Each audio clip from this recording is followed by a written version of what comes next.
Okay.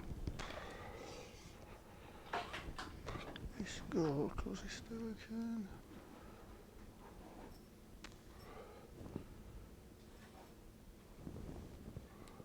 This direction. This goes here. That should be on. Desktop. Zoom is working. Why is it so dark? It's like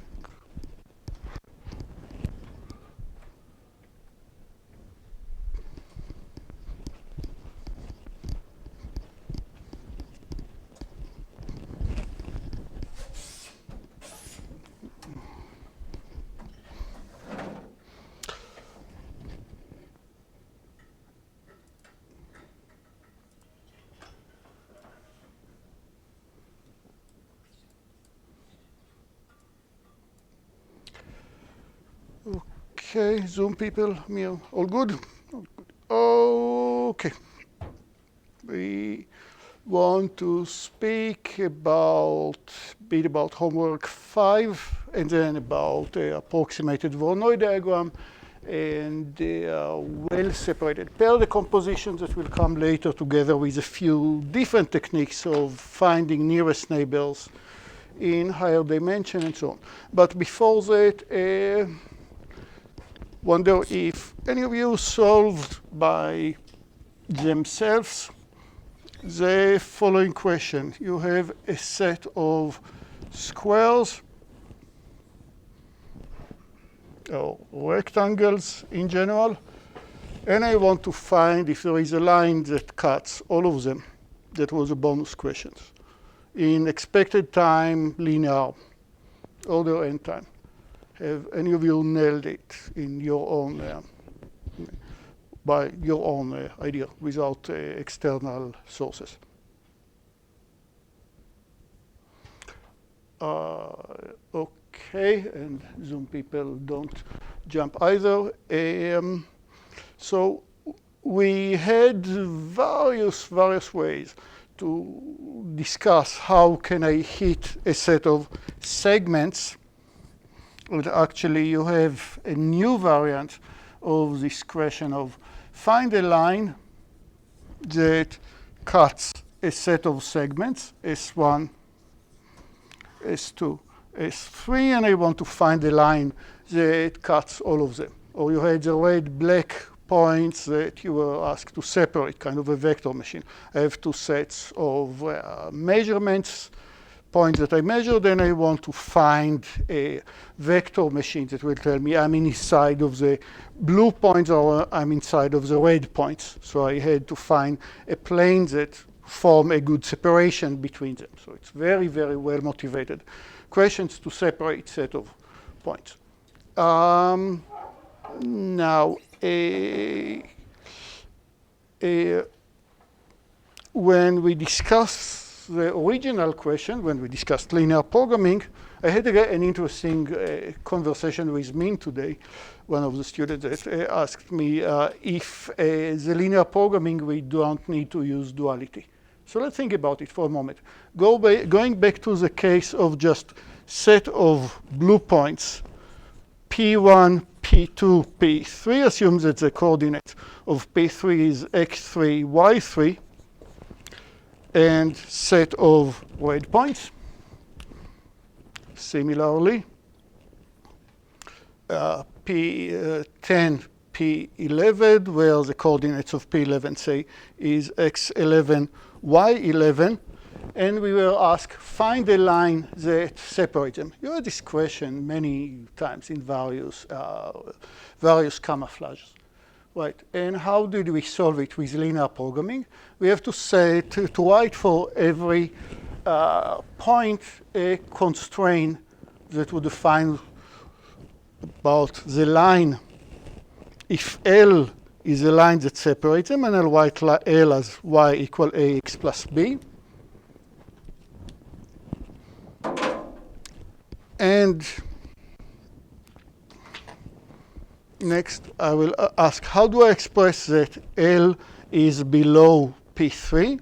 I will write I will write that y3 should be larger or equal than ax3 plus b.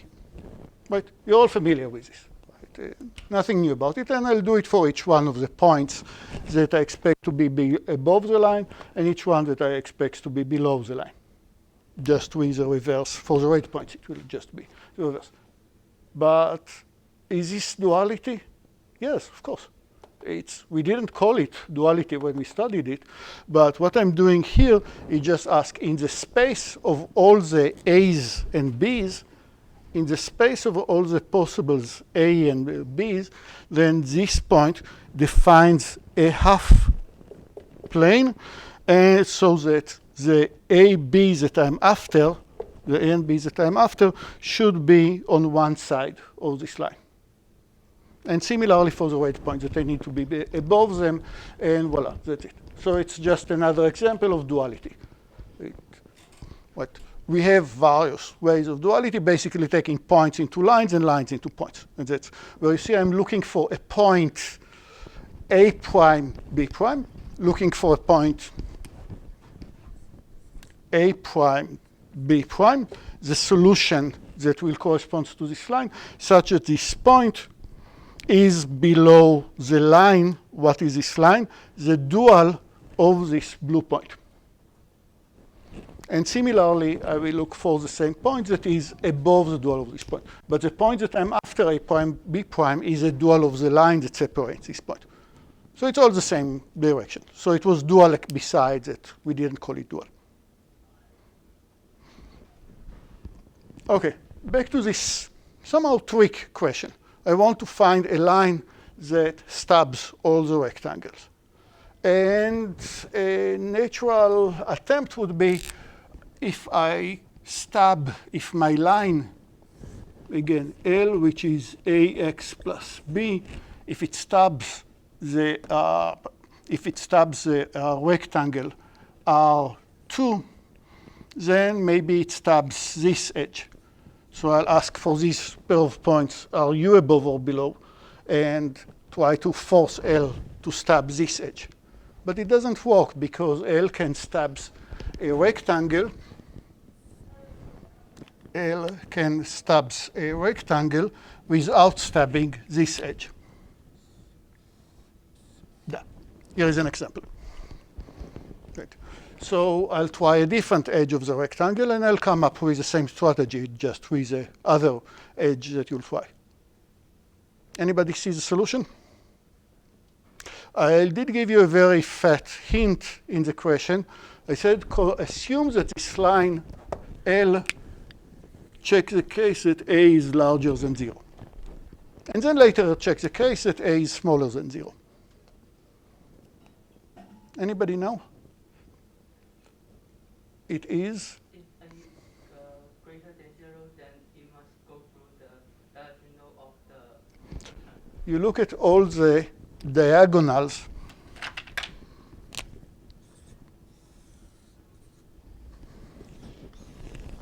But it's important which diagonal you're looking at.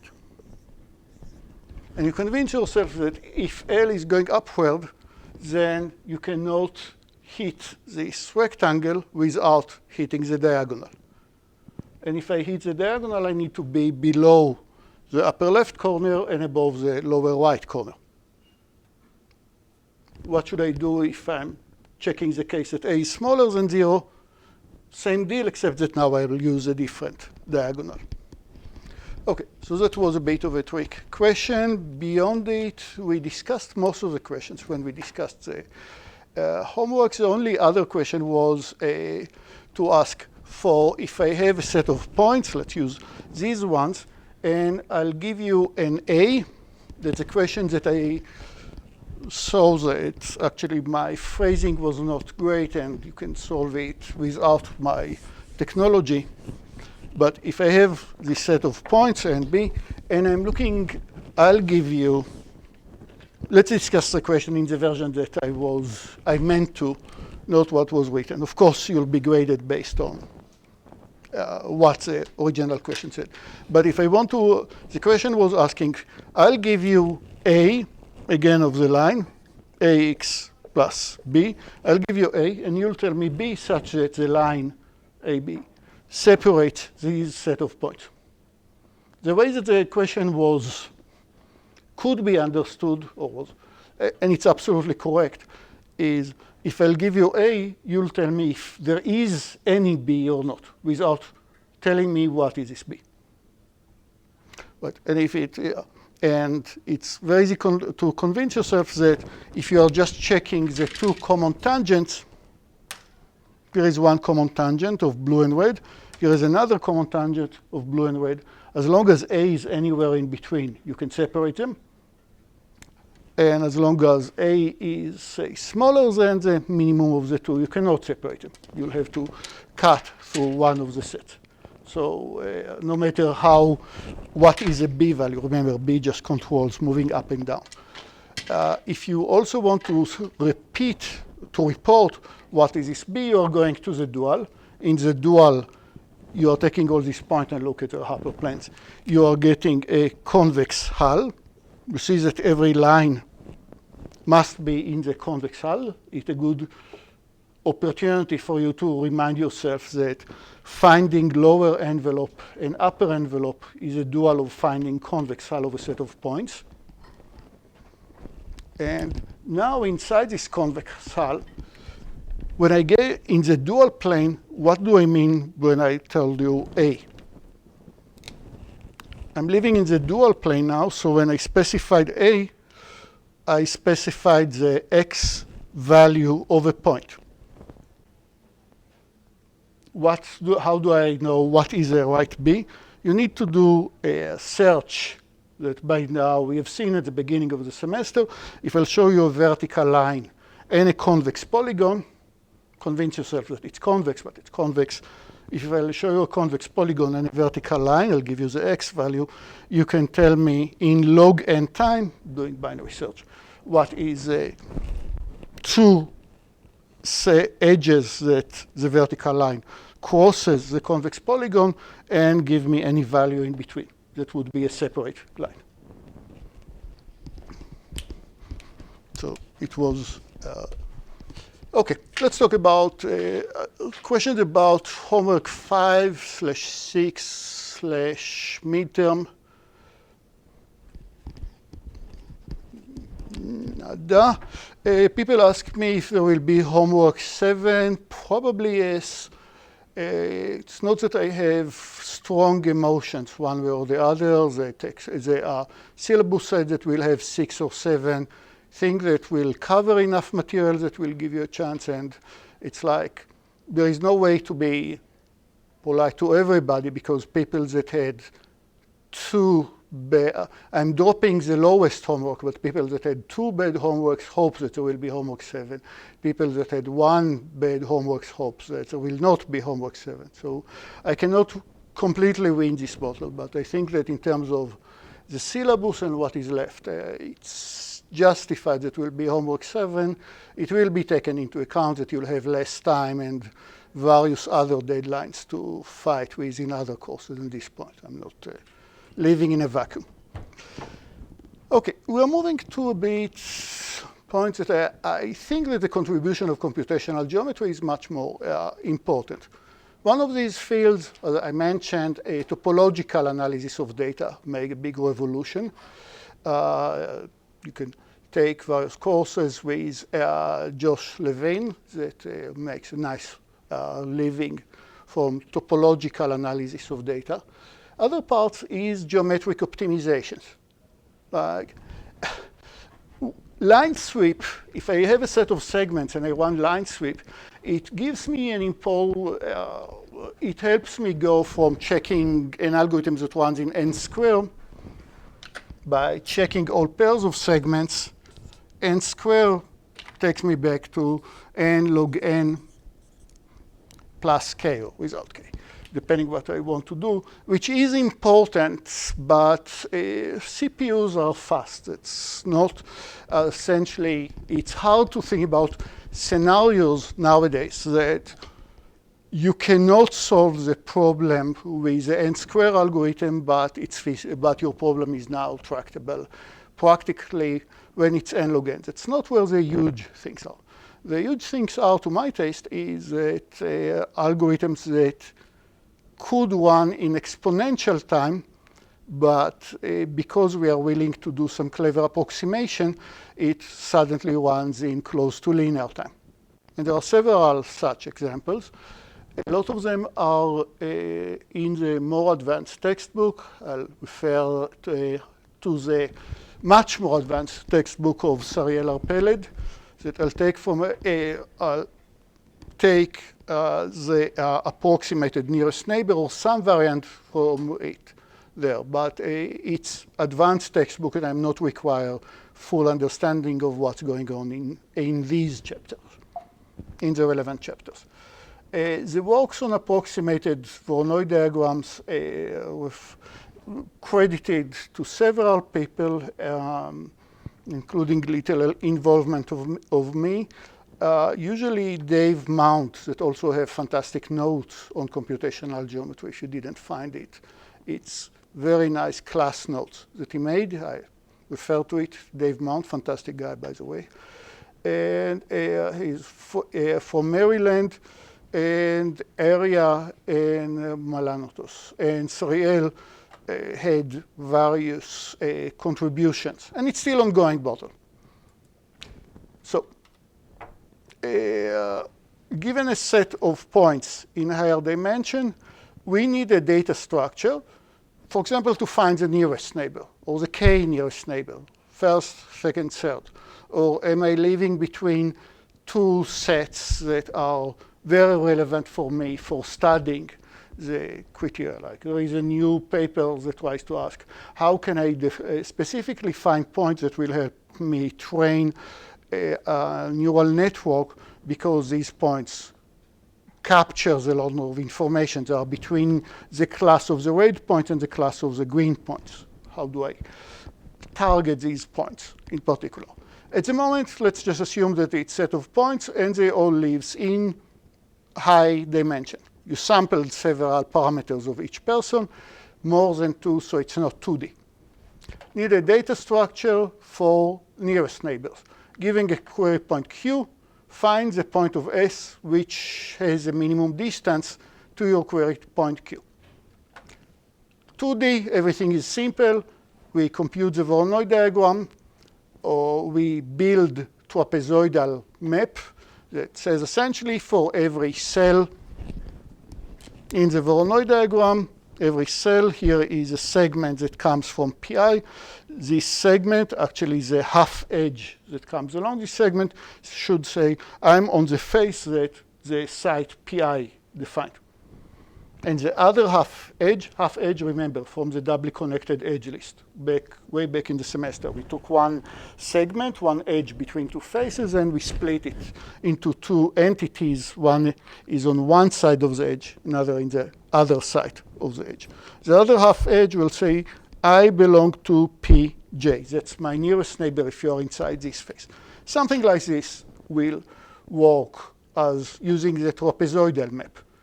And you can actually, if you're building the whole Voronoi diagram, using the Delanoy triangulation, mentioned it as one of the fastest algorithms to generate Voronoi diagram, is not to use a deterministic n log n line sweep algorithm, but instead use a randomized algorithm to find Delanoy triangulation, and from the Delanoy triangulation, you had a question on it in the midterm, if you forgot. It's very easy to either compute the Voronoi diagram directly, and even if not, if you find at which triangle you are, you can also find at which site you are. It's not a problem, just stays with the Delanoy triangulation. OK, let's find Voronoi diagram in higher dimension. Curse of dimensionality in its worst.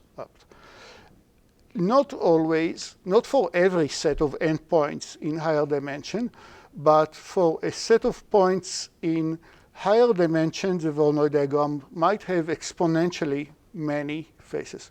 It's actually ceiling, not floor. So if you're in 3 dimensions, and it's ceiling, not floor, my mistake, it already runs into n squared. Voronoi diagram in 3 dimensions could already be of n square complexity.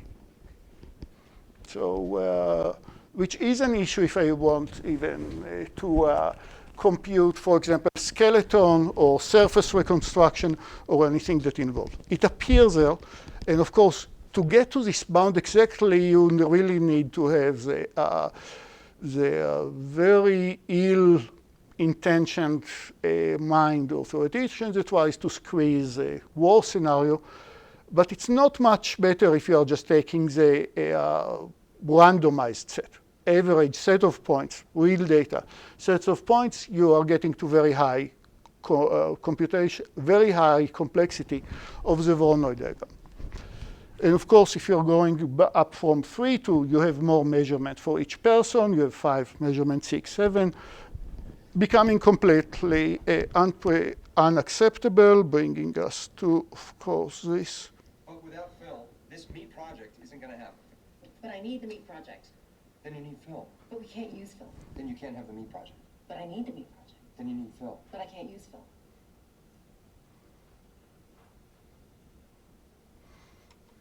OK, you need Voronoi diagram, essentially. That's what I'm doing. You need, yes, you need the Voronoi diagram. What are we doing next? I'll show you next class how you can use essentially any BSP tree to find nearest neighbors, not coming up with very good bounds on the query time, but if you have any search tree like quad tree, KD tree, R tree, I'm not sure, range tree, BSP with planes, you can use it also to find nearest neighbors. And again, the idea is not that you are building a different data structure for every type of query. The idea is that you are building a data structure that helps all types of queries that you have for the data structure. You don't have the energy nor the space to build different data structure. So if you have just any tree like KD tree, yes, you can use it to find the exact nearest neighbor. No guarantees about running time.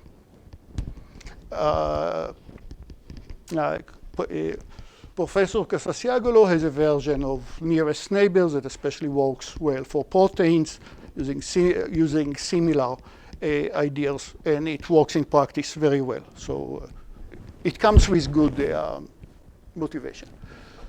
What the idea that I want to start is that if I need to have fill, but I cannot have fill, etc., is that approximated nearest neighbor.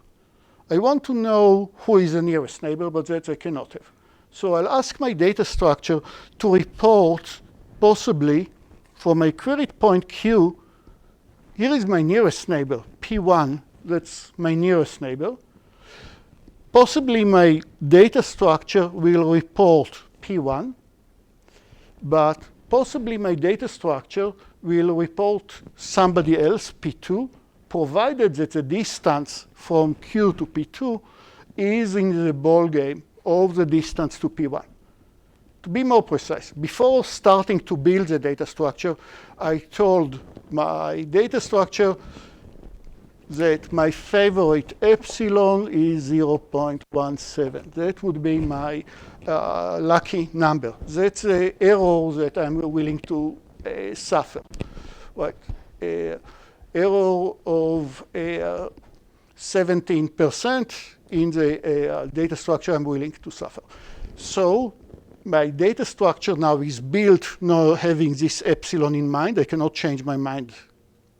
And my data structure will report for Q possibly the nearest neighbor, possibly somebody that is, it cannot be closer than the nearest neighbor, but the point P prime in the data, P prime, P2 in this case, that the data structure will support. What is my distance from Q to P prime? Well, it's larger than for the distance from P to the nearest neighbor of it's closer than the distance from Q to the nearest neighbor of Q, so it should be Q, but it's not larger than, I'll write it properly because of the typo.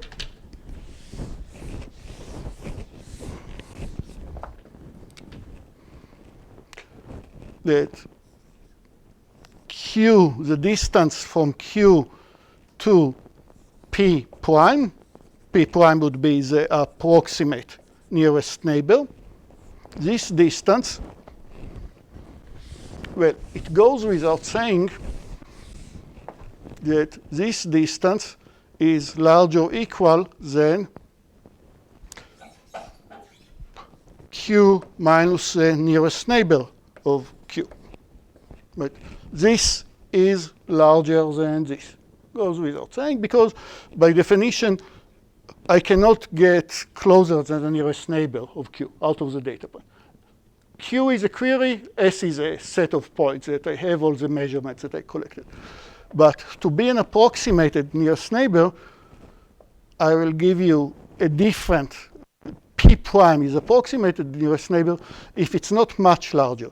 It's not more than 1 plus epsilon, the epsilon that you saw earlier, times Q minus the nearest neighbor of Q. You're allowed to report P2 as long as it's not more than 10% longer than the distance to Q itself, to the real nearest neighbor. Okay, so that's where we are going. That's approximated nearest neighbor, and approximated Voronoi diagram is a data structure that will support approximate nearest neighbor. Now, it was mentioning or having it written somewhere that we are trying to avoid this n to the d half. That was our that was a memory of the exact Voronoi diagram. What are we hoping for instead would be something that will be order of n. The dimension will be there somewhere, but I definitely don't want the dimension to be in the exponent of n. I'll have the exponents. I cannot avoid the curse of dimensionality completely, but I can definitely mitigate it. Everybody understand what is the approximate Voronoi diagram? Good. So here is a trick that works in practice very, very well, and I wanted to include it to make this topic a bit more complete. What if the dimension is really large? Not more than 2, 3, but more than 20, 30, 40. 20, 30, 40, we will study and we'll spend more time about the data structure that we are using. What should we do if we have really a lot of dimensions? So here, one of the possible, out of the many data structure, is locality sensitive hashing. LSH, locality sensitive hashing. And it says, I'll move the line in a second. And it uses a very, very nice trick. And don't take my word, Google for it. It's, if I have a point P, I have a point P, here is my x-axis. This is the vector x, which is 1, 0. P, I'll think about P as a vector. And I'm asking what is P dot product x. P dot product x, geometry. It takes the x coordinate if P is x, y, and I multiply it by 1, 0. Of course, what I'm left with is just x. So that's just the length. X is just the length along the x-axis. P dot product x is just this length, how far away P is projected along this line. That's a scalar. And if now I take this number and multiply it by x once again, x is a unit vector in the x direction. Vector of unit length in the x direction. If I'll take P dot product x is scalar times x, now you're getting a point which is right here on the line L itself. Okay, so it's very easy. This is a projection of P on the x-axis.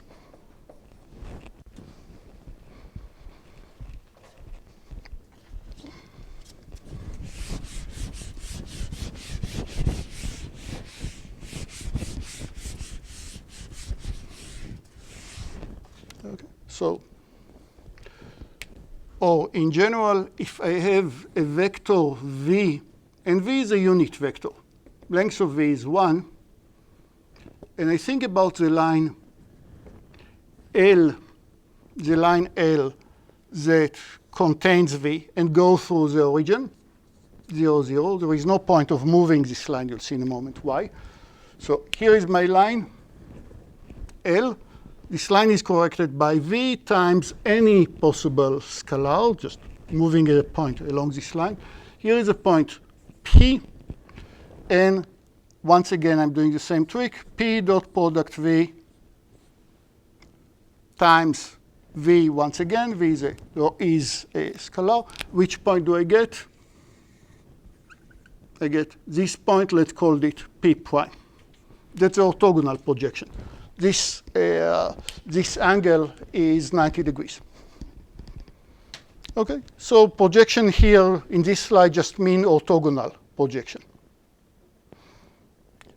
Okay, now there is a really clever idea that is behind the locality sensitive hashing.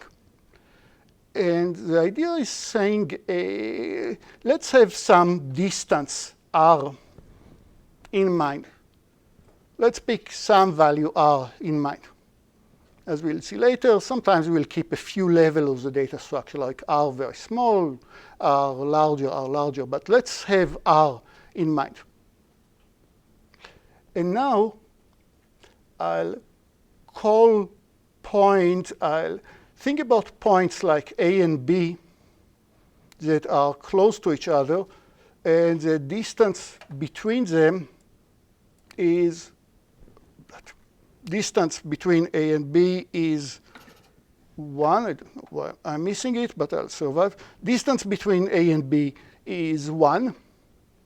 Trust me. While the D and 1 is R, that's what I called close. And on the other hand, the distance from A to C is very far, 10. 10 times more than R. And what do I do next? I pick all the possible directions in the world.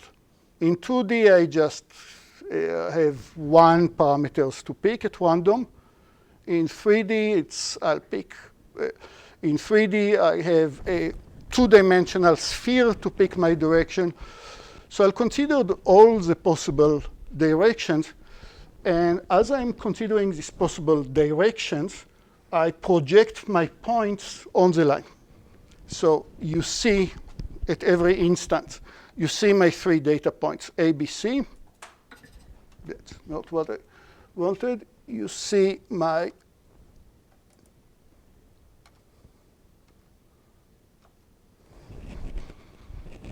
A and B that are projected over here into the points A prime and B prime, hard to see. And you see C that is projected to C prime over here.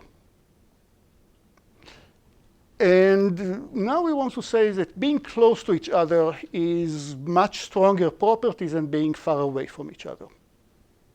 That sounds very strange.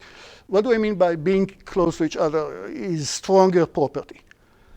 We said A and B are closed. Again, R is fixed, so A and B are about R, so they are close to each other.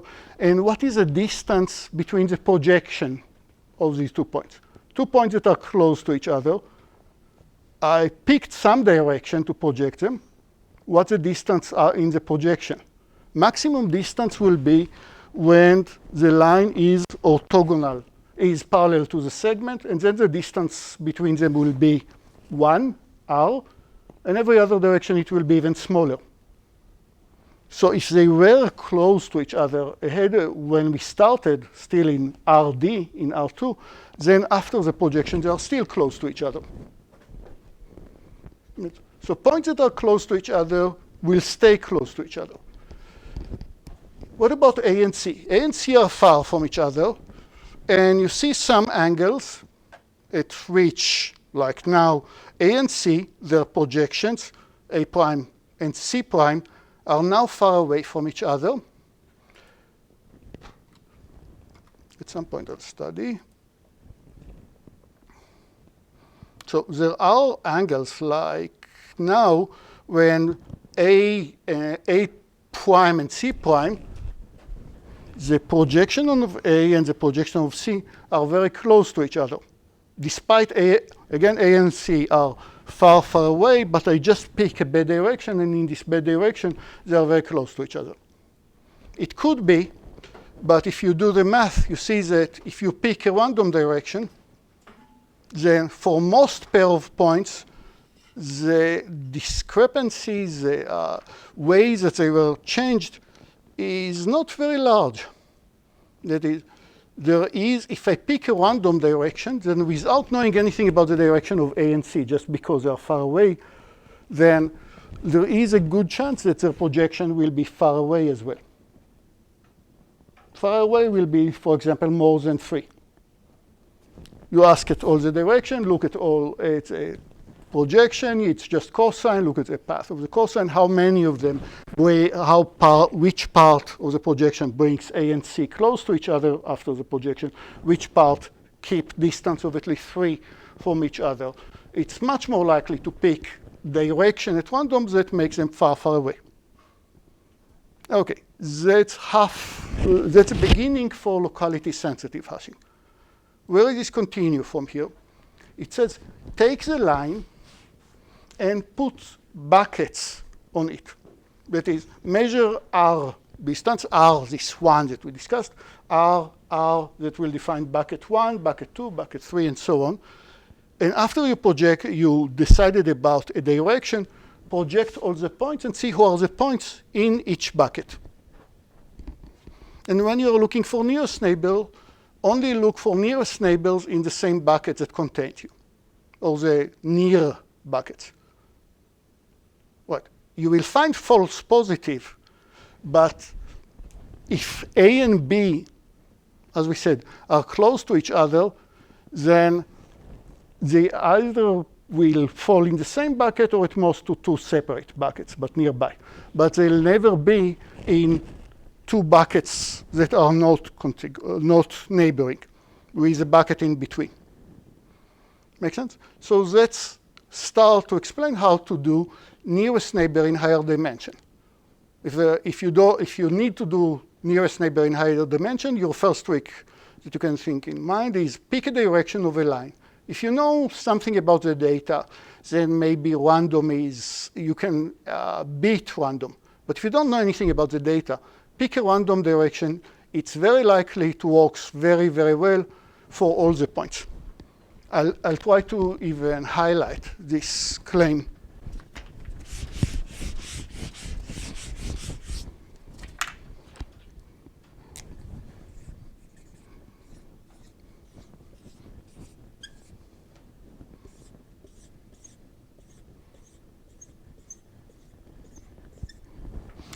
Here is S. All this set of points. And basically, I'm trying to convince you that random bits having prejudice about a good direction. I want to project all the points, so my search will be along a line instead of looking for 2D. Because actually, 2D is not the problem. 20 degrees, 200 dimensions starts to be the problem. But for visualization, 2 dimension is just good enough. I want to project them so nearby points will be nearby, far away points will be far away. Which direction should I pick? Let's try the x-axis, right? We don't know anything about the data. Let's try the x-axis. But you see that there is lots of points that are all falling to the same location, even though this point and this point are very, very far away. Let's try the y direction. Same. Let's try a random direction somewhere between the x-axis and y-axis, and there is a very good chance that we'll pick a good direction. Make sense? 45 degrees, for example, will work reasonably well for this example. OK, so that was, yeah. How do you know how big to make the buckets? So usually I'm picking a sequence of buckets in a similar way to what we are discussing next. And I don't there, and if I want to squeeze a lemon here, I will not pick the direction completely arbitrary. There is another, bear with this question 1 second. So I have a few ideas about what is R. I build a few levels of this data structure for different R's. We'll see in a moment how to pick R's actually in the other context.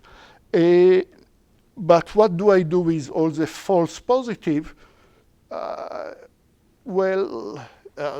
one of the techniques says, who told you just to use one line?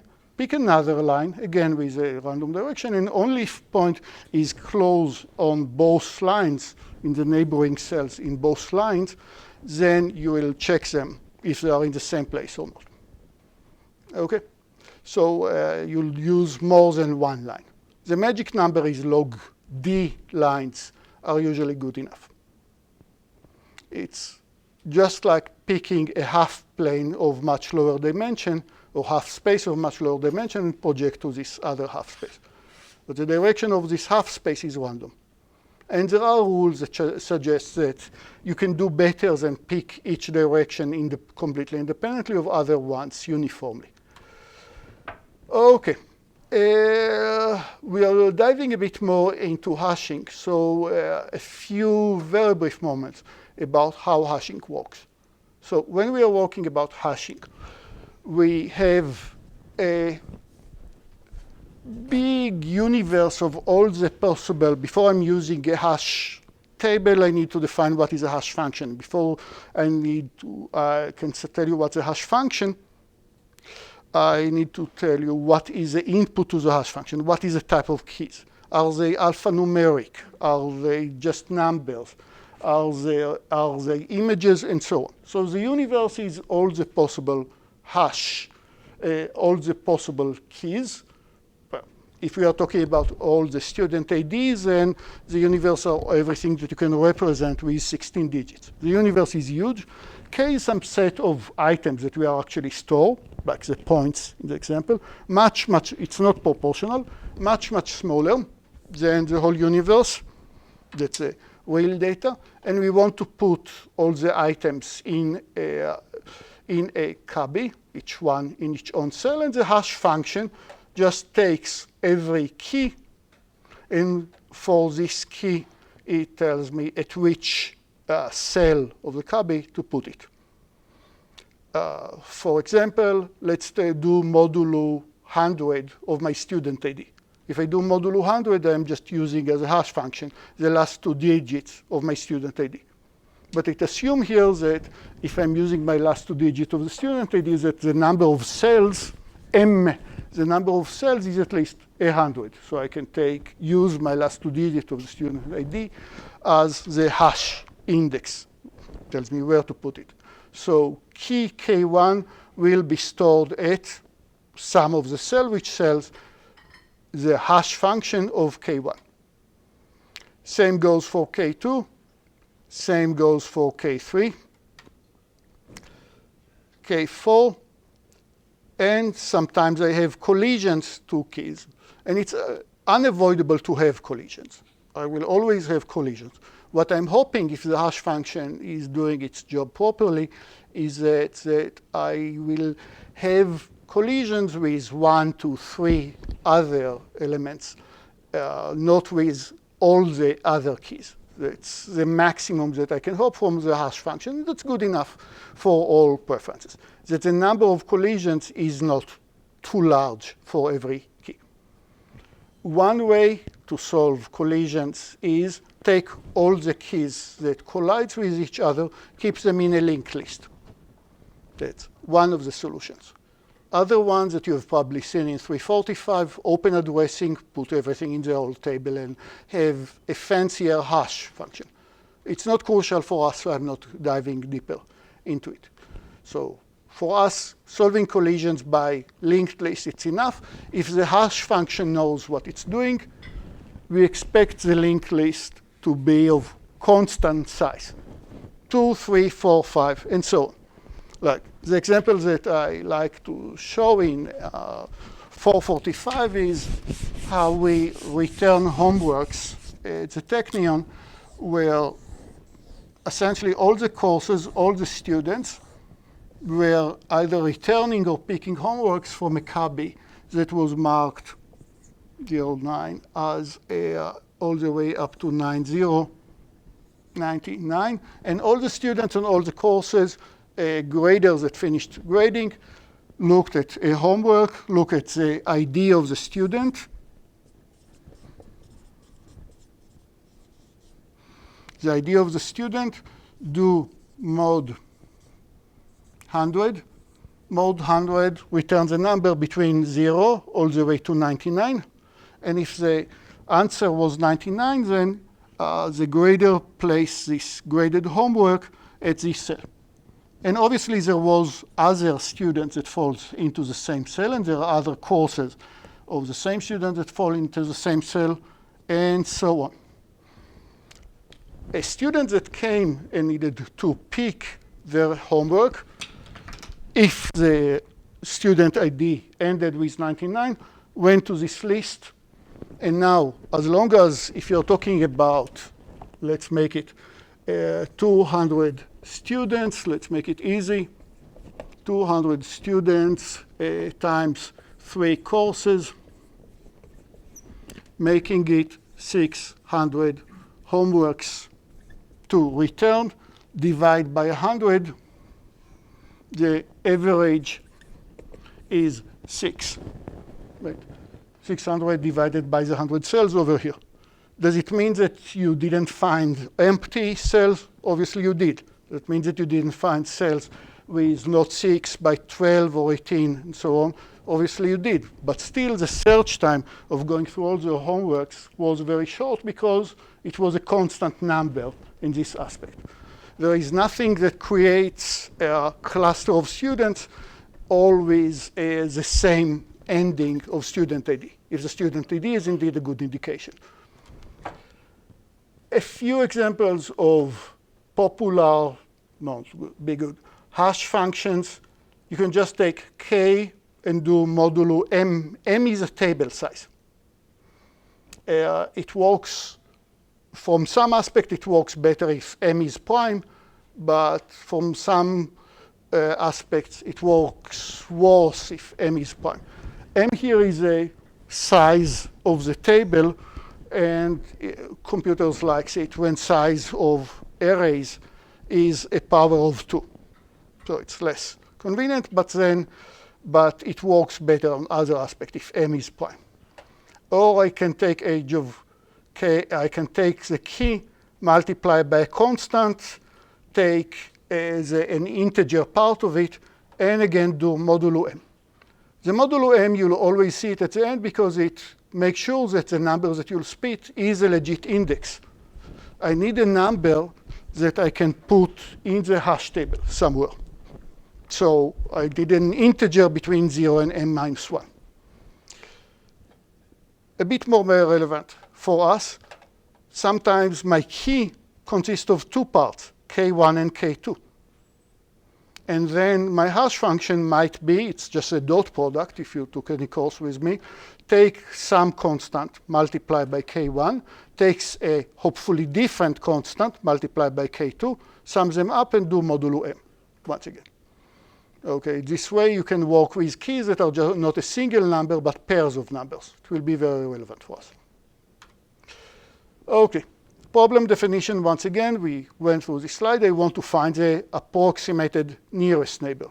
Now I insist, as opposed to the locality-sensitive hashing, I insist on properties. I want somebody that will be epsilon far away. And my data structure knows what is the epsilon that I'm working with. I need to decide about my mind what is the epsilon that I can tolerate before that. So first I want to take a moment to talk about a very, very efficient data structure that works fantastically if I want to have some spatial resolutions into blocks. I have a lot of users working in Manhattan. Manhattan is very nicely divided into blocks. I want to know who are the users in each block, who are the cell users in each block. So if I'm in Starbucks, I can send everybody near me a voucher for $50 off if they are just visiting. So each user, P9 over here, P7 over here, the stars over here, has their own x and y coordinates. I'll decide about epsilon, and epsilon will be the size of an edge of the grid. Assume that there is an infinite grid that goes all the way from minus infinity to plus infinity. And this grid has a lot of cells. And I have no intention to store all of them in my hash table. I cannot store infinitely many cells. I'm only storing the cells that contains a data point. And since the data point there are only n data points, then I'm only storing the hash value of n cells. But how do I know what is the key for a hash value? First, what do I want for my data structure to do?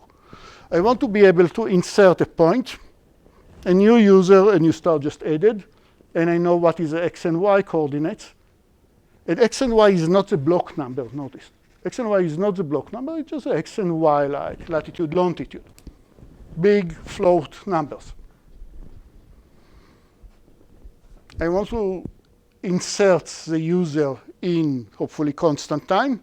Hash functions are capable of doing it. And I also want to support the operation of report of Q. I'll give you a point Q, and you'll tell me that inside this cell, well, there is nobody living inside this grid cell. In this cell, where my finger is, P9 lives, so you need to report P9. If my finger is here where the two stars are, then I need to know about these two stars. And the time for a query is, even if there is nobody there, I'm still wasting constant time. That's a 1 over here. Even if the cell is empty, I still need to waste order 1. But now for every user that I print, I'm wasting constant time. So it's order 1 plus k. Let's see how I'm doing it. So again, how is a grid given to me? I'm not bothering giving you all the infinitely many cells.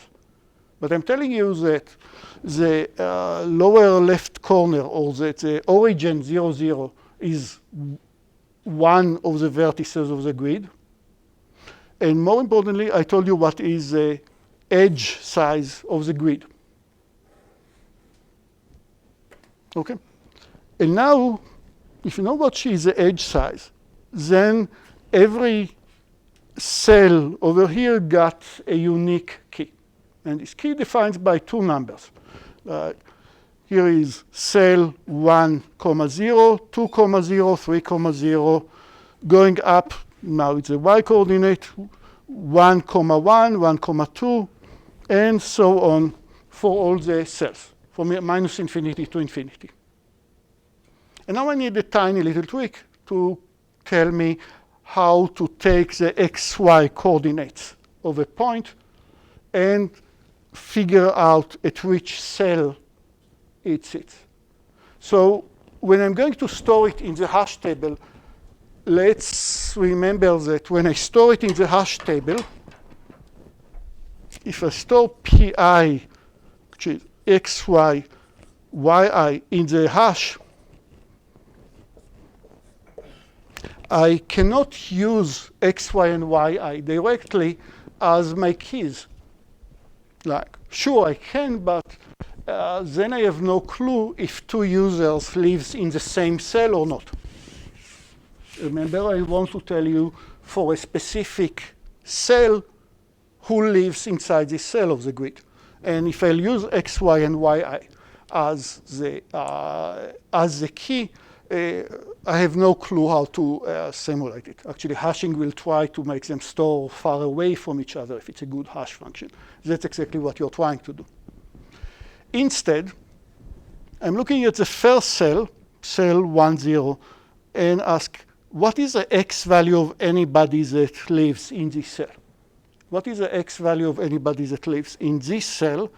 Well, if this cell is 1, 0, and this cell is 2, 0, it means that the x value is somewhere between epsilon and 2 epsilon.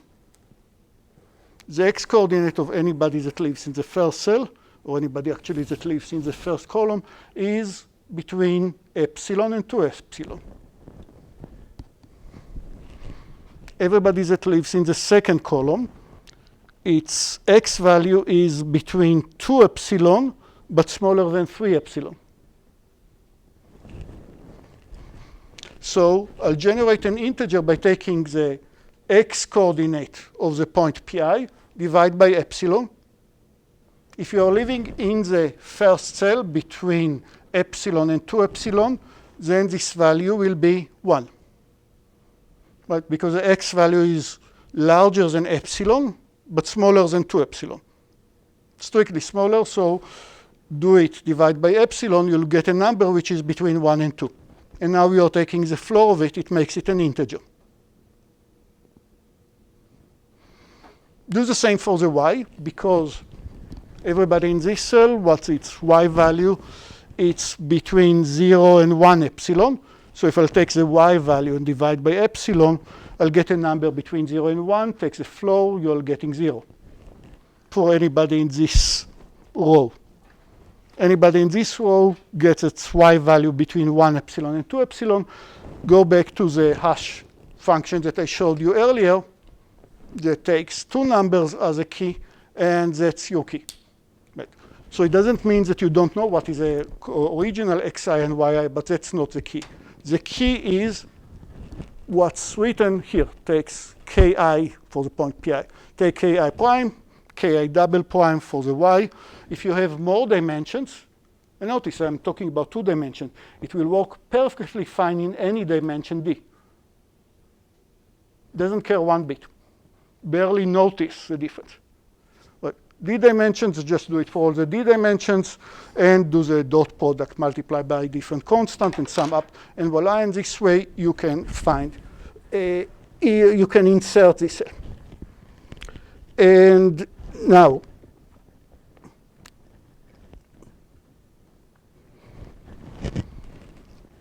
in the data structure that we are going to describe next, we'll only have 1 item per cell. To summarize this part, if I do have multiple points, like multiple grid points over there, then here collisions might be an issue. So what I'll do in the collision would be, if, let's say that cell cell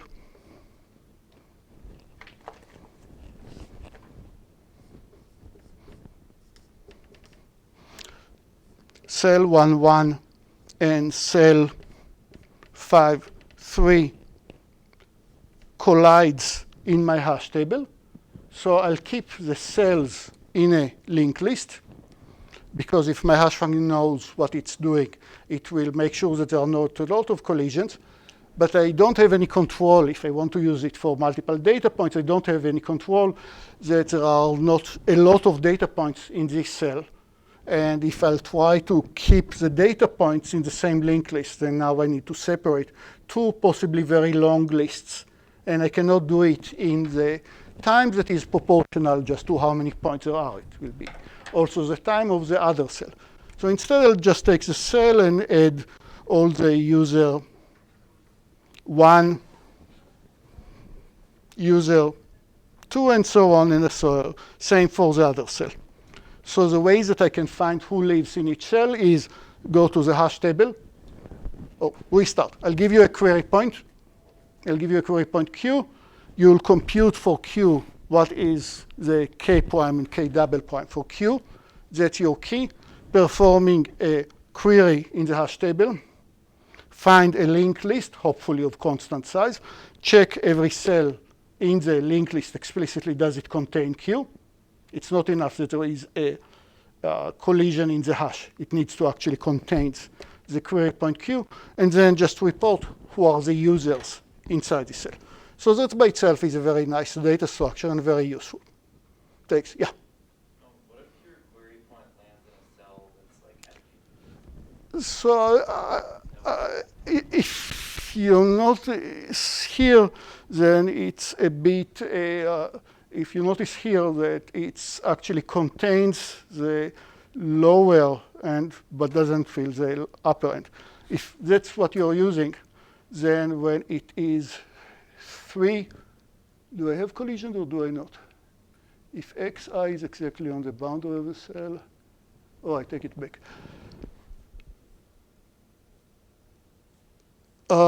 Yeah, algebraic bounds. Arbitrary, I'll say that if it lies on the boundary, I'll assign it to, say, the lower cell nevertheless.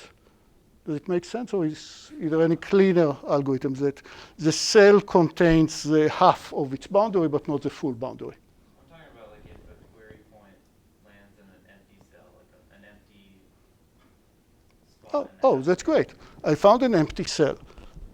I computed its value. I go to the linked list. Possibly there is nobody in this linked list because there are no cells that maps to it.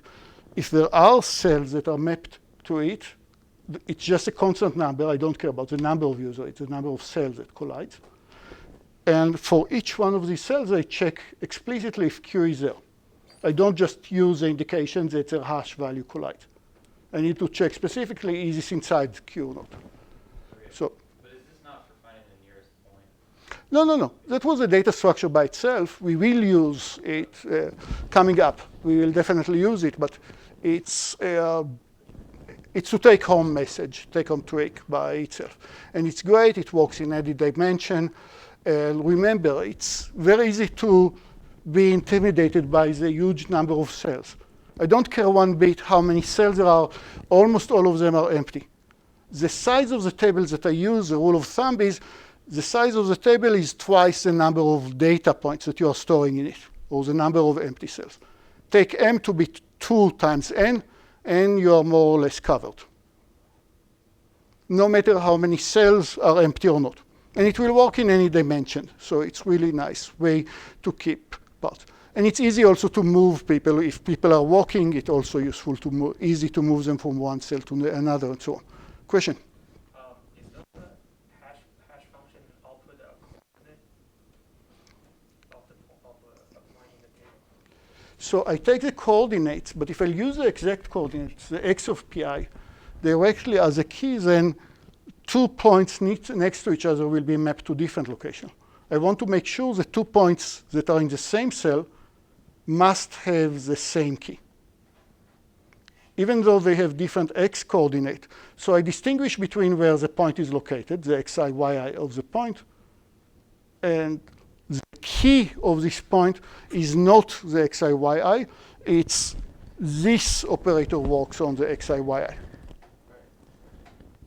what's the hash function then? Oh, the hash function spits out. Eventually, I need to go back to my table and decide where in this table this point is stored. So that's the value that it tells me. And it's the same value if I'm doing a query or I'm doing an insert. OK, with this little modification that I showed here, that I might need another layer of the data structure if I have multiple points that are in the same place, in the same cell. OK, back to our data structure. So I care about the spread of the points. Paving my way toward the nearest neighbor data structure, my performance is depending on this parameter beta that asks what is the maximum distance between any 2 points that you see versus the minimum distance between any 2 points that you see. Distinct point, of course, not distance 0. And the number of copies or version of the data structure that I'll use depends on beta, this spread. Beta, the maximum distance between any 2 points divided by the minimum distance between 2 points.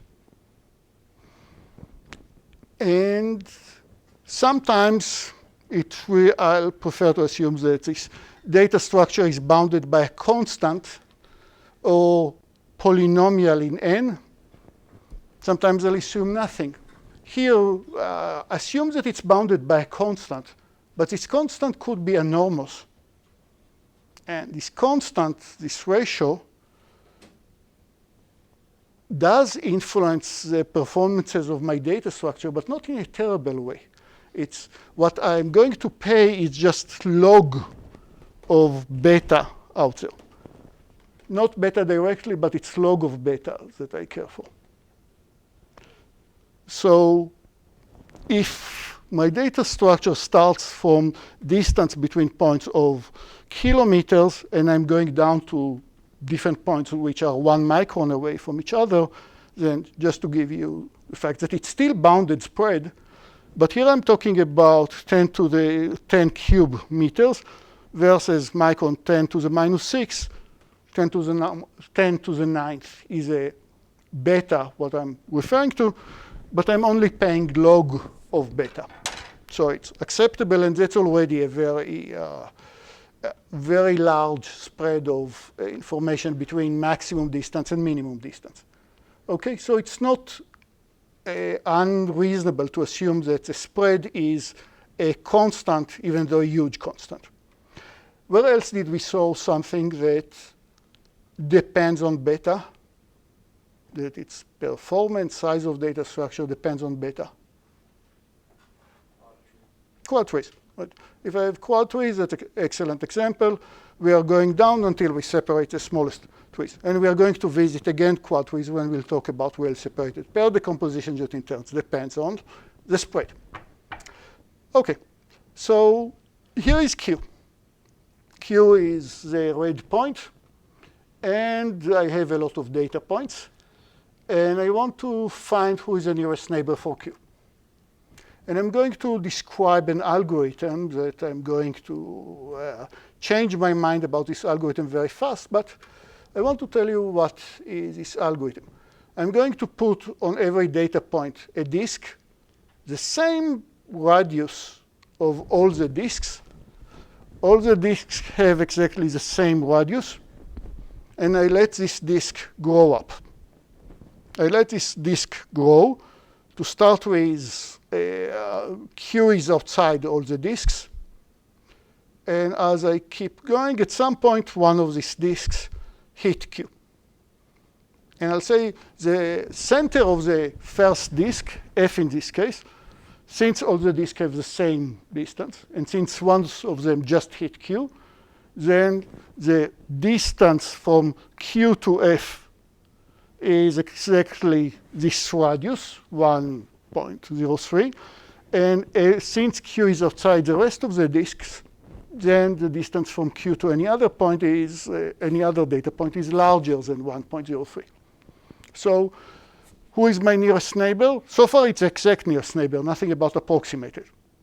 Who is my nearest neighbor? The first disk that hits me. So conceptually, it's a great algorithm. And it paved the way in a sense that the query that I'm going to ask from now on is, look at this set, sets of disks, and ask, is Q is inside one of them or not? So you'll see it coming. What I'm definitely not going to do is to do in practice this gymnastic of letting disk grow up and down.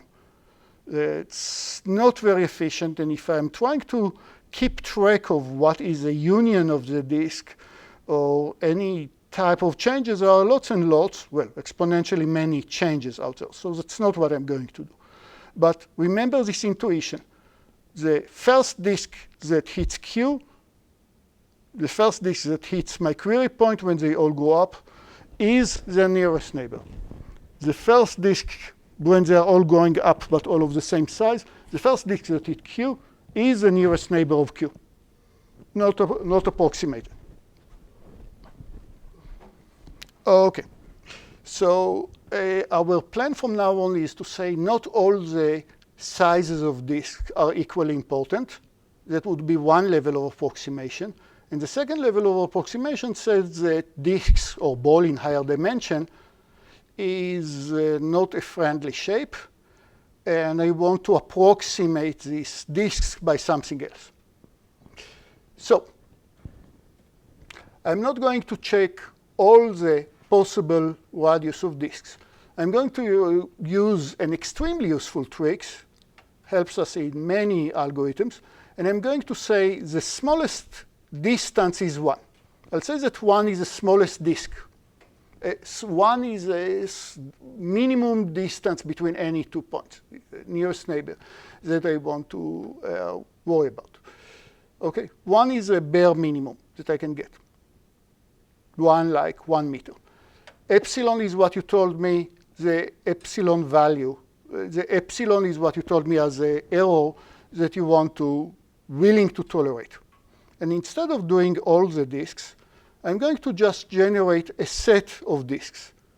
But how do I decide about the sizes of this family of disks? What I'm going to do is, here are my 2 data points, A and A prime. I'll place a disk of radius 1 on each one of them.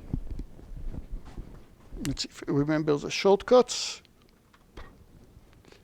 I'll place a disk of radius 1. I'll write 1 as, in a strange way, I'll write 1 as 1 times 1 plus epsilon to the power 0. So that's the first radius that I'm using. It's 1 plus epsilon to the power 0. And now I'll ask, is Q in one of these disks or not? Now I'll take this radius and multiply it by 1 plus epsilon. So now the next level is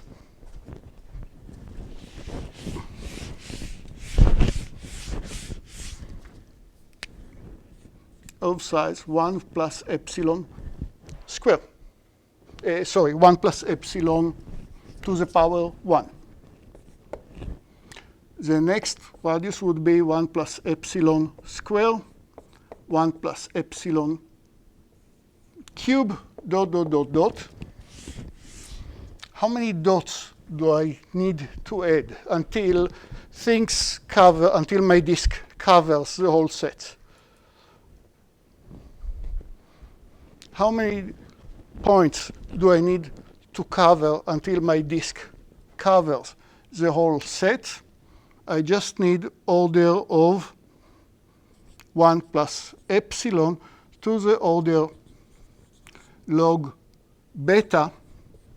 That's like the maximum part. And then no matter how far away my points are from each other, the disk covers everything.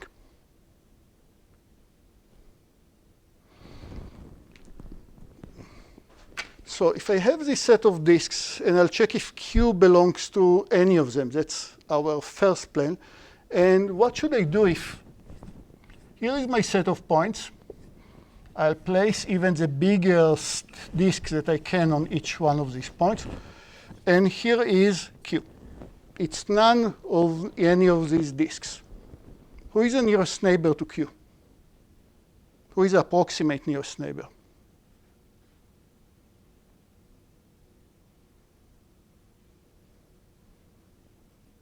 It's a trick question, obviously, but because I give, for example, I didn't give them names.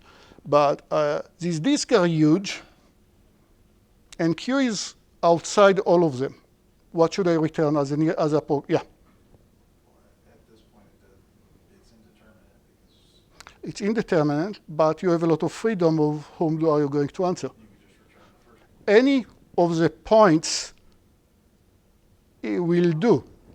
Because you are far away from all these disks, then if you'll tell me the distance from this point, or the distance from this point, because I'm so far away, I just don't care. They are all these points, all are epsilon nearest neighbor to Q in this setting, when Q is far, far away from all the disks. So the case that I'm far, far away is a good case. But the important part from it is that how many families of disk do I need to generate? Only constant if beta is constant. It's actually log of this constant. So the plan from now is the following. Here I took 3 snapshots. Here is Q, and I'll ask this boldface K is a set of disks. Sorry for the notation. Is a set of disks that their centers is any one of the data points. My data point is only A and A prime over here. But the radius is, look at this K, it's 1 plus epsilon to the power K. So when K is 0, my disks are all of radius 1. And I'm asking, is Q, when my disks are as small as possible, boldface of 0 would be the smallest disk. Is Q belongs to any of the smallest disk? If yes, then tell me which disk it is. And if you are inside 2 of them, then it doesn't matter, because then you can reply any of them. If Q is not in this family of disks, when it's 0, 0 will mean they are all of radius 1 plus epsilon to the power of 0, making it 1. If Q is not of any of the tiniest disk, then I'll check if Q belongs to the a bit larger disk. Now the radius is 1 plus epsilon times. I mean, it's what is a bit counterintuitive, surprising when you see it the first time, is that epsilon, we said, is a small parameter. It's your error type, and you want somehow accurate part. And you look at, because epsilon is small, you think that 1 plus epsilon to the I will be a small number, but it grows exponentially. Even for small epsilon, it grows to be to cover the whole universe very, very fast. That's a surprising part. These disks are, here I was looking at epsilon that I think was 0.7, and they are very fast, reaches the whole plane. So I first check one family of disks, next family of disks, next family of disks. And the first time that I hit somebody, the first time that I hit Q hit somebody, I'll say, this is a point that is a nearest neighbor. Is really the nearest neighbor? Maybe not. Maybe Q is here in the intersection of 2 a bit larger disks. And I can answer it's either A or A prime. It doesn't matter. But none of them contains Q, where my finger is, when they were 1 plus epsilon ago, when they were just a bit smaller. So what's the distance from Q to this point? The distance is roughly 1 plus epsilon to the K. They are roughly of the same distance, so I can pick either this or this. Doesn't matter. OK, good point to stop right here. Thank you.